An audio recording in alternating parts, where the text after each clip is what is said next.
ఒంటరిగా ఉన్నప్పుడు అనేకమైన ఆలోచనలు గుర్తొచ్చి బాధపడుతున్నారా? విసిగిపోతున్నారా?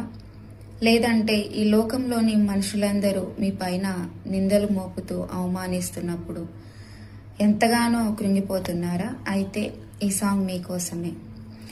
ఒంటరి పోరు నన్ను విసిగించిన మనుషులెల్లరూ నన్ను తప్పు పట్టినా, ఒంటరి పోరు నన్ను విసిగించిన మనుషులెల్లరూ నన్ను తప్పు పట్టిన, ఒంటరి వాడే 1000 మంది అన్నావు, నేనున్నానులే భయపడకు అన్నావు, ఒంటరి వాడే 1000 మంది అన్నావు, నేనున్నానులే భయపడకు అన్నావు, నేనంటే నీకు ఇంత ప్రేమ ఏంటయ్యా, నేనంటే నీకు ఇంత ప్రేమ ఏంటయ్యా, నేనుండాలేనయ్యా నే బ్రతుకాలేనయ్యా, నేనుండాలేనయ్యా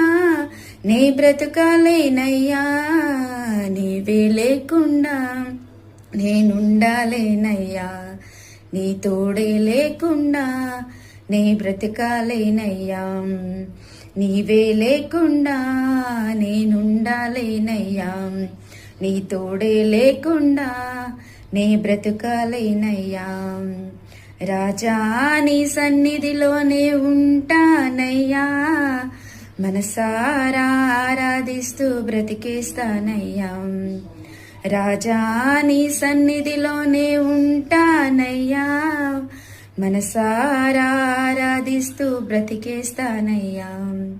నిజమే కదా?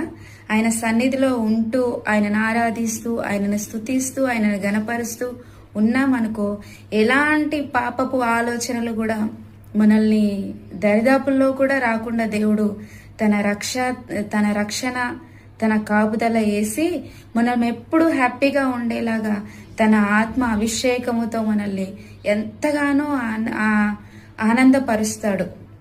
ఈ లోకంలో ఉన్న ఏ ఆలోచనలు కూడా మనకు రావు ఆ టైంలో.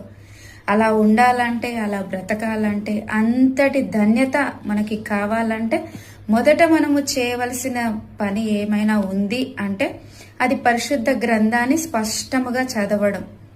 అది ఎప్పుడైతే మనము అతిగా ఈ లోకంలోని ఆహారం ఎలా తింటామో పరిశుద్ధ గ్రంథాన్ని అతిగా చదివి చదివి చదివి అసలు ఆకలేయనంతగా ఆ గ్రంథాన్ని మనం తిన్నామనుకోండి,